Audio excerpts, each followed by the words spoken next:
Buenas tardes a toda mi gente del instituto. ¿Qué tal? Muy buenas. Aquí estamos una vez más para explicar el temario que estamos trabajando en el aula. Como saben, o como bien saben, estamos trabajando ahora mismo el movimiento obrero, que va a abarcar los siglos XVIII y principios del siglo XX. Por la foto que podemos ver a continuación, podemos ver a personas actuales, ¿vale? Con una pancarta pidiendo trabajo, dignidad, derechos y con los sellos de Comisiones Obreras, que es un sindicato muy importante, y de UGT. Cuando hablamos de movimiento obrero, nos referimos al conjunto de personas, básicamente de trabajadores y trabajadoras que se organizan a través de sindicatos y de partidos para defender sus derechos laborales. Tenemos que tener en cuenta que no existe, o sea, no se desarrolla el movimiento obrero de la nada, sino que tiene como origen las consecuencias de la revolución industrial. Por eso no puede haber movimiento obrero si primero no hay industria que explote a los trabajadores.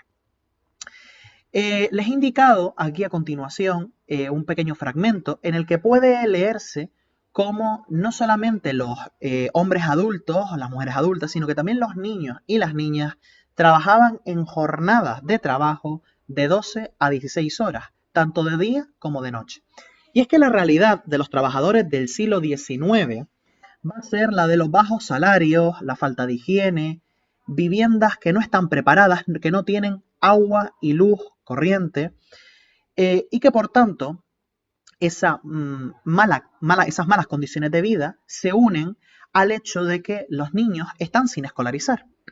Recordemos del antiguo régimen que los niños y niñas solo podían estudiar si sus padres podían permitírselo, porque todavía a las alturas del siglo XIX en la que estamos y XVIII, no existe una educación reglada obligatoria, como si existe en la actualidad con la ESO. Por lo tanto, todas estas condiciones, tanto la de los niños trabajando muchísimas horas, los bajos salarios, la falta de higiene, así como las viviendas que no tienen agua ni luz, les llevó a los trabajadores y a trabajadoras a organizarse para defender sus intereses. A continuación, les voy a incluir un pequeño código QR con un enlace a un vídeo sobre la situación de los niños y las niñas en la fábrica durante el siglo XIX. Es interesante que todos los códigos QR que les voy a enlazar en esta presentación los utilicen para ver, digamos, lo que se les indica, pero también sería interesante que tomaran apuntes de cuál es la idea con la que te has quedado al ver ese vídeo. Y por tanto, eso lo incorporamos en los apuntes. Dos de los primeros movimientos sociales que se organizan durante esta época, por un lado, van a ser el ludismo y el cartismo. Básicamente, tenemos que tener en cuenta que el ludismo viene de Ned Ludd, que fue el personaje que todavía se duda de su existencia, pero básicamente era una persona que fue la que inició el romper las máquinas de las fábricas textiles del Reino Unido. Recuerden que todo el rato estamos hablando y haciendo referencia al Reino Unido. Con lo cual, debemos de tener en cuenta también, por otro lado, que este movimiento ludita tiene como principal elemento la destrucción de las máquinas textiles, básicamente las tejedoras, porque, según la lógica de este movimiento, destruían empleo, es decir, que las máquinas quitaban el empleo a los trabajadores. Con lo cual, como se culpa a las máquinas, se utiliza este movimiento como forma de protestar. El método de lucha, por tanto, es violento. Sin duda, los obreros están hartos, ustedes piensen, están hartos de estas condiciones laborales y los primeros movimientos en los que se organizan es el movimiento ludita. Diferente va a ser el movimiento cartista. Toma su nombre por la Carta del Pueblo. La Carta del Pueblo, para que ustedes se hagan una idea, es como si ustedes en el aula escriben un documento quejándose de todas aquellas cosas que consideran injustas. Pues lo mismo hicieron los ingleses, y es que el cartismo, como vemos, de 1838 a 1848, apenas 10 años, escriben en un documento todas aquellas situaciones injustas en las que viven las clases trabajadoras y sobre todo piden dos derechos fundamentales. El primero, poder votar, sufragio universal masculino. Piensen que estamos hablando solamente de los hombres pobres, mientras que también pedían no solamente poder votar, sino también poder ser elegidos para ser políticos que vayan al Congreso o al Parlamento. Para ello se tenía que eliminar el requisito de ser propietario, ya que solamente podían ser votados y votar la burguesía, sobre todo la burguesía que tenía medios de producción, es decir, que tenía un nivel de riqueza, pero tenía empresas. Este método de lucha es un método de lucha pacífico, porque lo que intenta es conseguir una serie de derechos fundamentales. Lógicamente, como podemos ver en la imagen, los señores que van con porras son la policía de la época.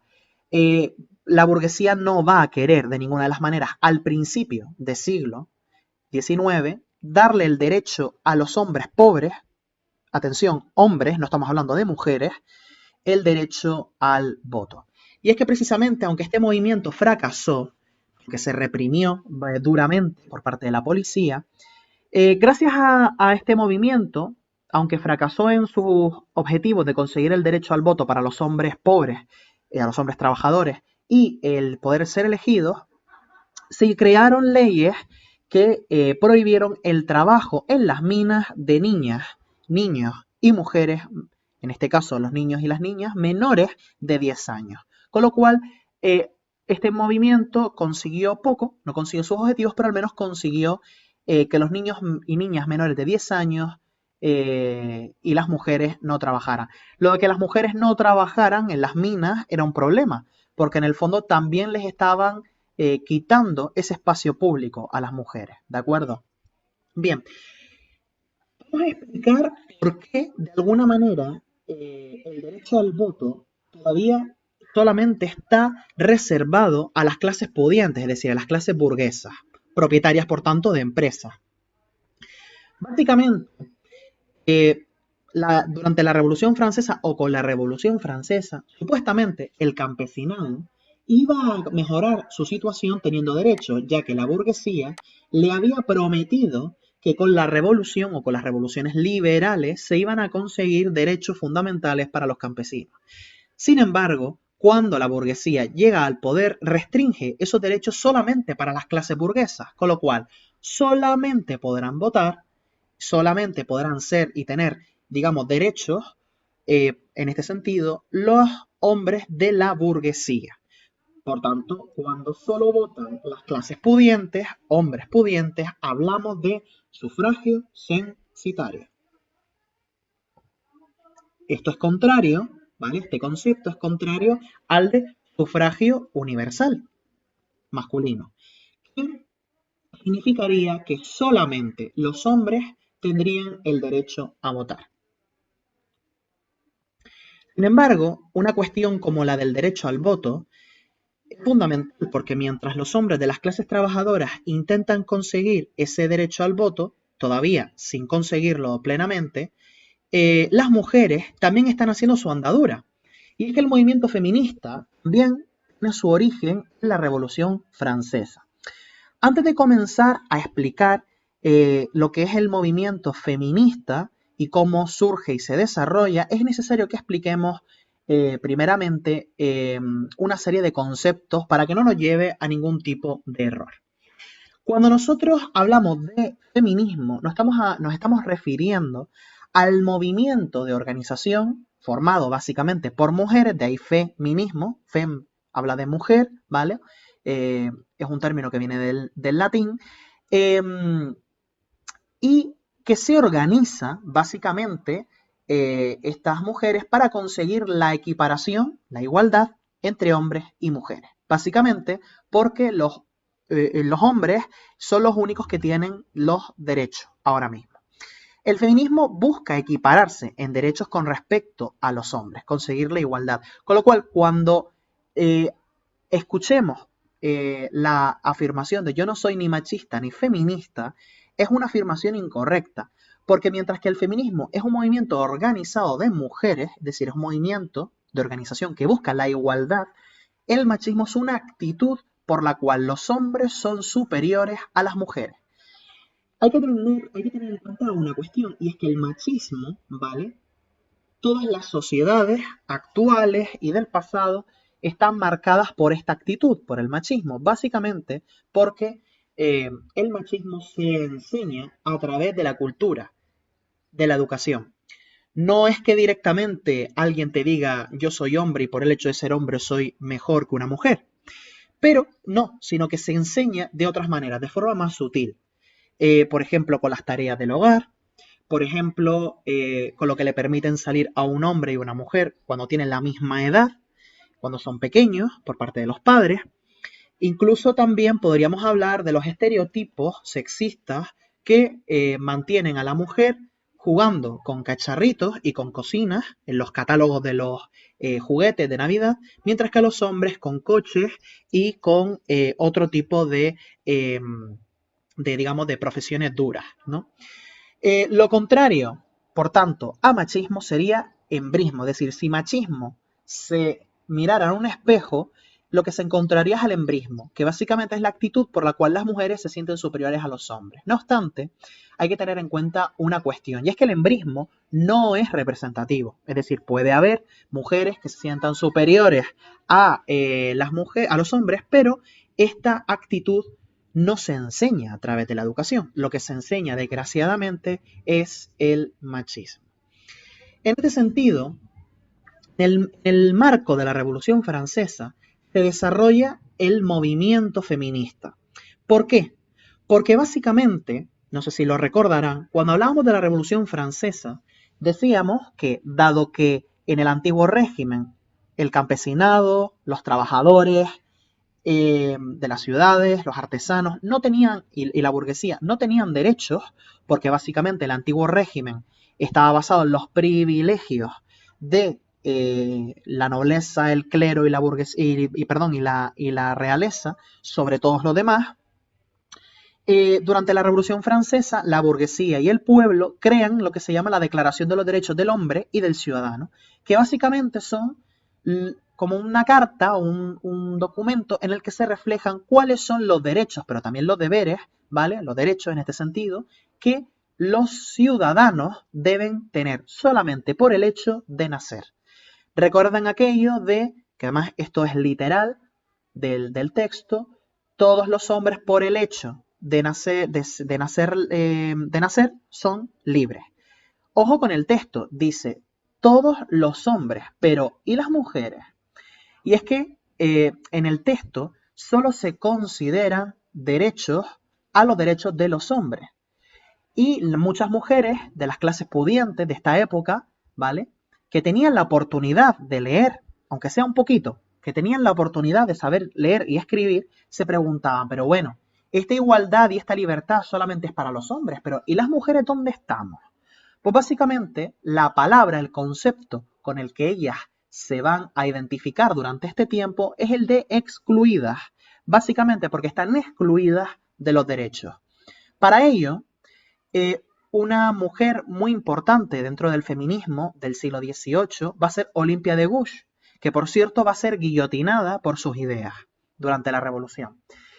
Esta mujer, esta feminista, creó lo que se llama la Declaración de los Derechos de la Mujer y de la Ciudadana, que si se dan cuenta es un copia y pega de la Declaración de los Derechos del Hombre y del Ciudadano. Pero ella creó este documento como forma de protesta para reivindicar los derechos de las mujeres también como ciudadanas y que también tenían derecho a, digamos, a tener esos derechos fundamentales, ¿vale? Sin embargo, las mujeres no solamente se van a mover en este momento por tener derechos, sino que esta concreción de derechos se va a ver sobre todo durante el sufragismo. Hablamos de sufragismo al movimiento feminista que durante el siglo XIX en Estados Unidos y en el Reino Unido, cuidado, porque esto es importante, estos dos lugares van a buscar el derecho al voto para la mujer, pero también el derecho para poder cursar estudios superiores. Las mujeres, hasta este momento, las mujeres de clases pudientes, las de la nobleza, durante el antiguo régimen y las de la burguesía durante el nuevo régimen que estamos inaugurando ahora, solo podían saber leer y escribir y como mucho tocar el piano, entre algunas otras cuestiones, pero no se les estaba permitido entrar a la universidad como los hombres. Es por ello que, fíjense, al igual que en el cartismo, las mujeres querían votar, pero también querían ser elegidas para, con el derecho al voto, poder elegir partidos que defiendan sus intereses y, por tanto, ir consiguiendo todos los derechos que los hombres no les han permitido adquirir. Piensen además que la mayoría de mujeres que siguen este movimiento son mujeres de clase media burguesa, es decir, que pertenecen a familias de empresarios, ¿de acuerdo? Y que tienen un cierto nivel cultural, es decir, no eran analfabetas. Es más, fíjense cómo visten, ¿de acuerdo? Tienen una vestimenta lujosa para la época. Con lo cual, este movimiento, ¿vale?, va a buscar sobre todo el derecho al voto. ¿Cuándo van a encontrar las mujeres ese derecho? Pues básicamente lo van a encontrar entre finales del siglo XIX y principios del XX. Y siempre después que los hombres. Los hombres consiguen el derecho al voto antes que las mujeres. Las primeras mujeres que consiguen el derecho al voto lo conseguirán en Nueva Zelanda en 1893, en Australia en 1901, en Finlandia en 1906 y en Noruega en 1913. Para el Reino Unido, para llegar a tener el derecho al voto en el Reino Unido, tendremos que esperar a 1919, que es el año siguiente en el que se desarrolla la Primera Guerra Mundial. ¿De acuerdo? El año siguiente, disculpen, perdón, el último año en el que se finaliza, digamos, la Primera Guerra Mundial. La Primera Guerra Mundial comienza en 1914 y termina en 1918.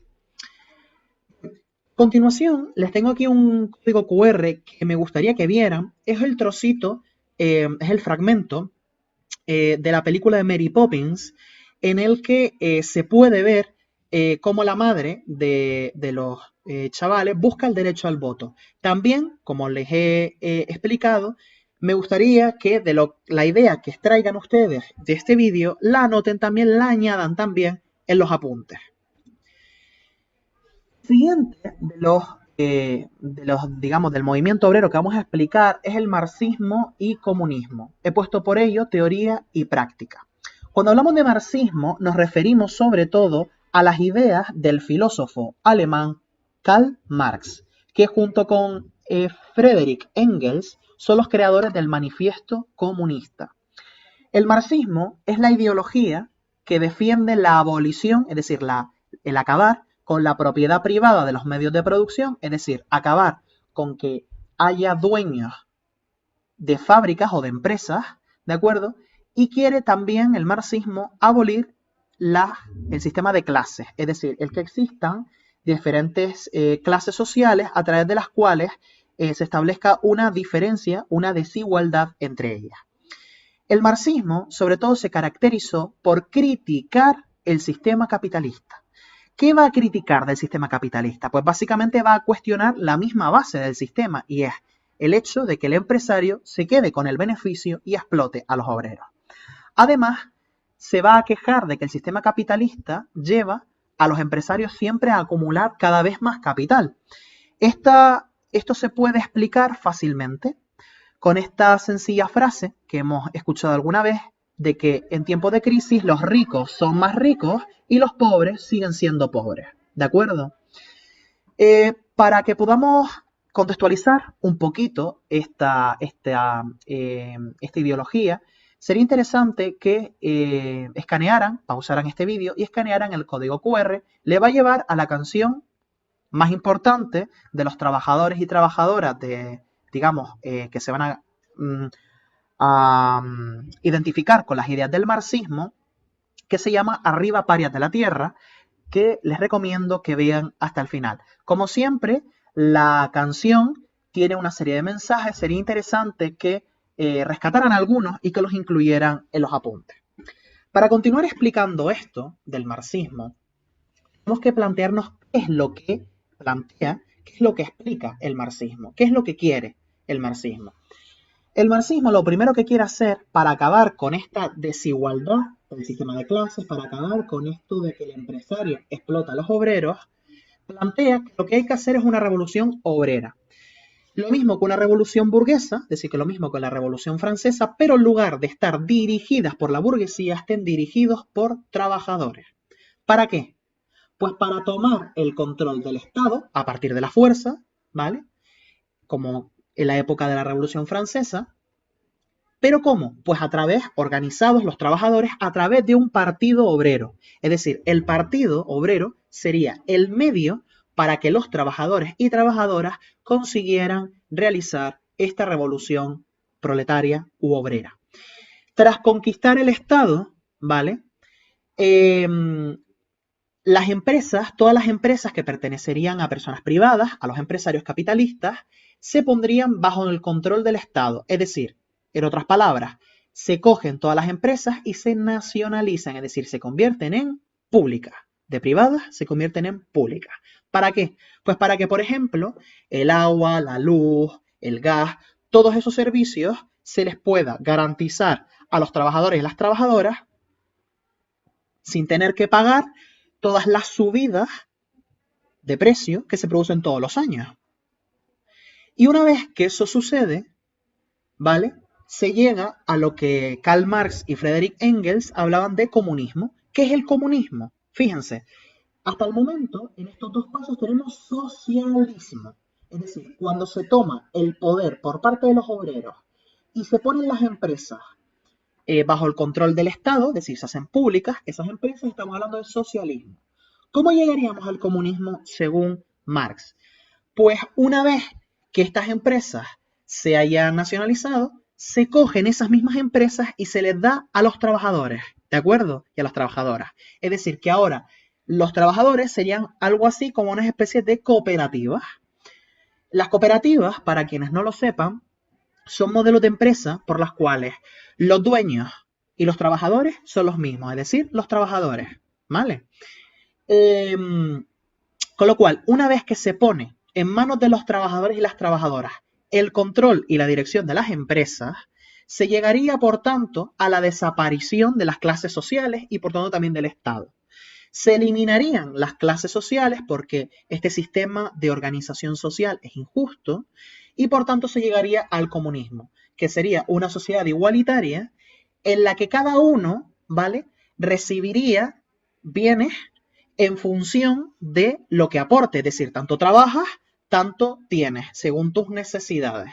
Y no, digamos, tendríamos que estar dependiendo de un empresario por si quisiéramos trabajar o no, y que nos pudiera echar. Hay que tener en cuenta una cosa, ¿por qué el marxismo sobre todo se enfoca a la cuestión del Estado?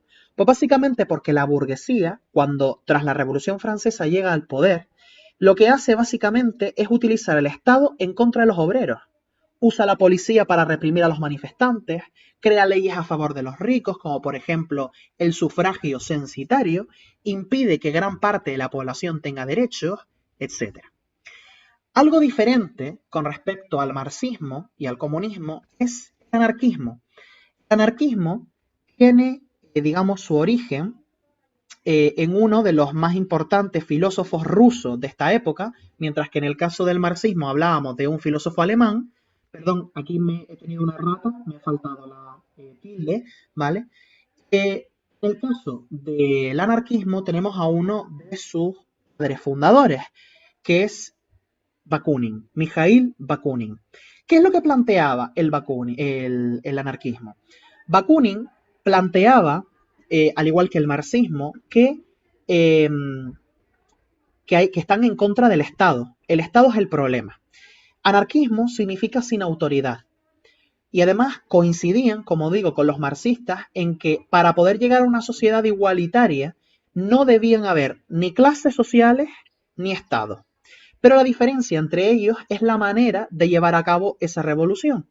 Primero, querían acabar con el Estado, pero querían acabar con el Estado no conquistándolo, como los marxistas, sino que simplemente querían eliminar el Estado. Bien, pero si eliminan el Estado, ¿cómo nos organizamos? Pues nos organizamos de forma libre, es decir, cada uno con su familia y demás aparte.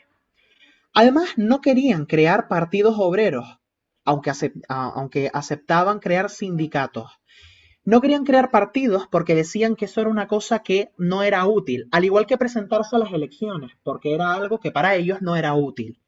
Para poder conseguir todo esto, ¿qué es lo que hacían los anarquistas? Pues utilizar la huelga general, utilizar las manifestaciones, utilizar también el terrorismo, es decir, básicamente poner bombas a líderes muy importantes, como por ejemplo reyes, representantes de partidos políticos, etc. Con estas estrategias, el anarquismo pretendía también, al igual que el marxismo, llegar a la revolución. Bien, para poder terminar este tema, sería interesante que explicáramos que durante el siglo XIX se van a desarrollar sindicatos y partidos políticos. Un sindicato es una asociación de trabajadores, ¿de acuerdo? Que se organizan para defender derechos laborales. En los sindicatos se organizan del tipo, por ejemplo, creando carteles, creando octavillas, que son papeles muy pequeñitos, en los que hay, por ejemplo, pues cuáles son las demandas del movimiento obrero. Se organiza a los obreros y a las obreras para manifestarse en contra de los patrones, es decir, de los dueños de las empresas. Y es que la mayoría de los sindicatos de esta época son de izquierdas. ¿Cuál es la razón? Pues que se crean con la urgencia de unir a todos los trabajadores para defenderlos de los abusos laborales de la revolución industrial.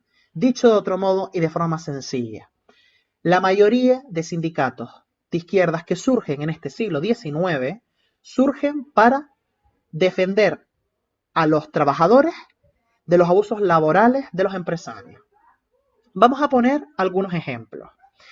Tenemos la UGT, que es la Unión General de Trabajadores, que se funda en España en 1888.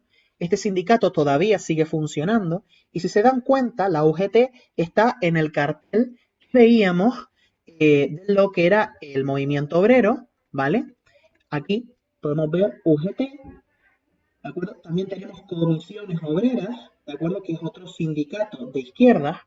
Y es que la mayoría de sindicatos se organizan antes que los partidos, es decir, los sindicatos surgen muchísimo antes que los propios partidos políticos. También tenemos la Confédération Générale du Travail francesa, que es la Confederación General del Trabajo en Francia, que se crea en 1895. Y luego tenemos partidos políticos de izquierdas, partidos políticos socialistas, como la SPD, que es un partido alemán que todavía existe, ¿vale? Partido Socialdemócrata Alemán, que se funda en mayo de 1868, el Partido Laborista Británico, que se funda en 1900, todavía existe el Partido Laborista, y el PSOE, que es un partido que no suena, Partido Socialista Obrero Español, que surge en 1879. Hay que tener en cuenta una cuestión, y con esto ya terminamos el vídeo, y es que la mayoría de los partidos que he nombrado son socialistas, es decir, que se conforman con llegar al poder, es decir, se conforman con llegar al poder a través de las elecciones, ¿vale? Para conseguir leyes, reformas que mejoren la situación de los obreros. Por ejemplo, con reformista me refiero a hacer una ley que garantice que los trabajadores y las trabajadoras trabajan solamente 8 horas, por ejemplo. En cambio, no son partidos revolucionarios. Hablar de partidos revolucionarios sería hablar precisamente de marxismo o de partidos comunistas o organizaciones anarquistas, ¿de acuerdo? No es el caso de los partidos aquí señalados. Los partidos u organizaciones revolucionarias serían los que estarían a favor de hacer una revolución proletaria, es decir, llegar al poder por medio de la fuerza, para poner las empresas privadas de los empresarios bajo el control de los trabajadores y las trabajadoras. Cuidado con esta cuestión.